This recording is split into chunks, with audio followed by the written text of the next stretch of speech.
Eu convido o Renato Tele Afonso Gonçalves, ele é professor de Direito e advogado no Brasil e em Portugal e é presidente da Casa de Portugal de São Paulo. Renato, seja muito bem-vindo, tudo bem com você?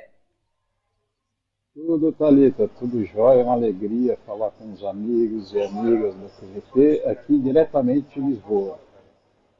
Eu quero que você fale um pouquinho sobre o clima aí, o que que representa, então, esses 50 anos da Revolução dos Cravos, o que que significou para a sociedade portuguesa, né? Eu queria que você falasse um pouquinho sobre o quão marcante é essa data. Olha, primeiro essa efeméride dos 50 anos é algo que vem sendo trabalhado ao longo do último ano todo, né? Pelo governo português, pela sociedade, pelos movimentos sindicais, movimento estudantil. Então, o que a gente pôde sentir aqui em Lisboa nos últimos dias foi um envolvimento e uma participação muito grande. Eu acabo de vir da passeata que já há 50 anos sai, para quem conhece Lisboa, do Marquês de Pombal e vai até o Rossio, na Baixa Pombalina. Eu arrisco a te dizer, Thalita, que foi uma das maiores manifestações de todos os tempos. Né? Por quê? Porque o 25 de abril foi um golpe de Estado, isso tem que ficar claro. Um golpe de Estado, como a própria matéria diz, arquitetado clandestinamente por capitães das três forças, né? Da Marinha, da Aeronáutica e do Exército, que evidentemente estavam infelizes com a guerra colonial e foi nesses países colonizados por Portugal, ao enfrentarem a guerra colonial, que esses capitães se deram conta de que aquela luta era uma luta insana e de que era preciso dar um basta ao regime salazarista, fascista, que já vigorava há 48 anos.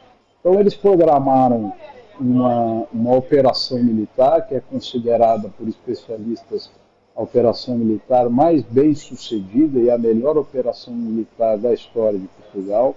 Vamos considerar que Portugal se envolveu em muitas batalhas militares, né? Mas essa é considerada a principal e a mais bem sucedida, que conseguiu derrubar um regime sem uma guerra civil, sem uma carnificina.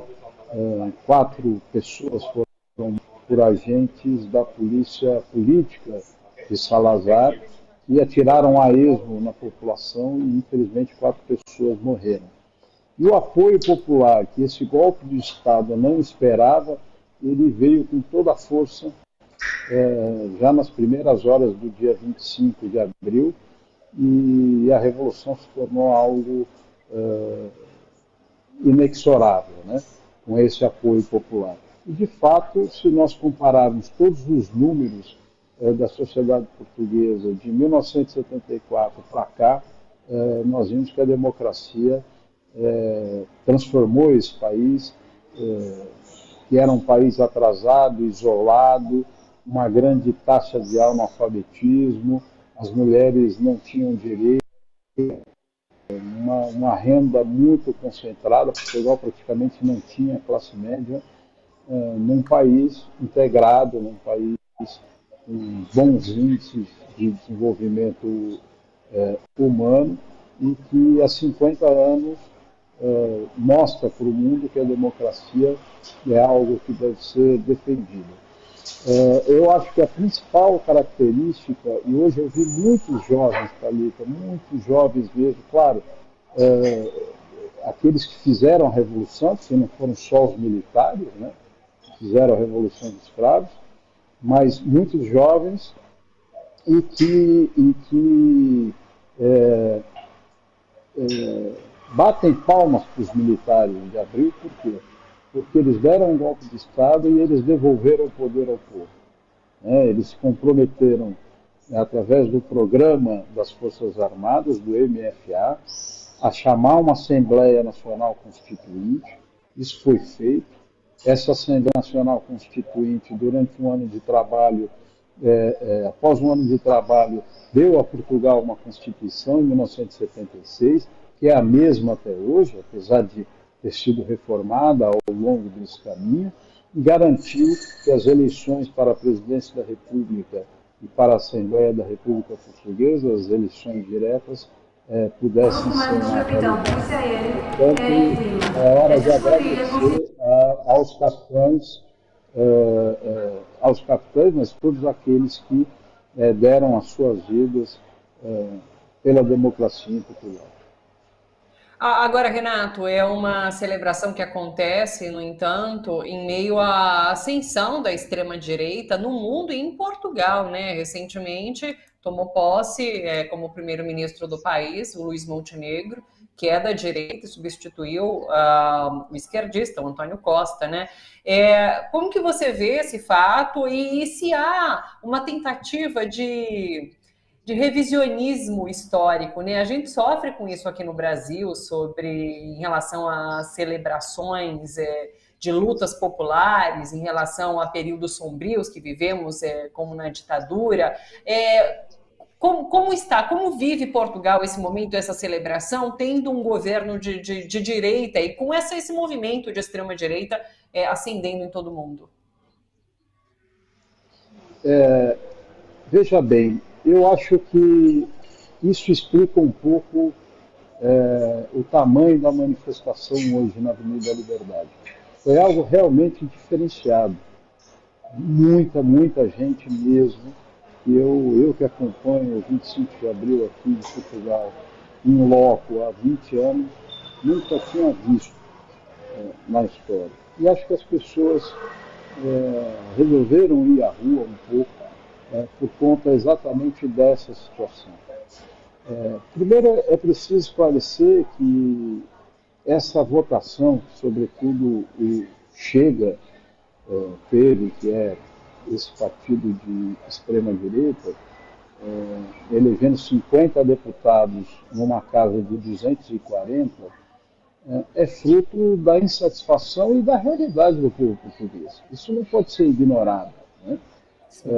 O português, e sobretudo o jovem português hoje, vive problemas decorrentes do sistema e da realidade da Europa e da realidade de Portugal. Então há aí também um voto de protesto. Mas eu senti que também foi uma manifestação do povo no sentido de, olha, nós não vamos abdicar da democracia. Até porque a Universidade Portuguesa fez uma pesquisa recente e 75% dos portugueses aprovam a Revolução dos Cravos e consideram a Revolução dos Cravos o fato histórico mais importante da história né?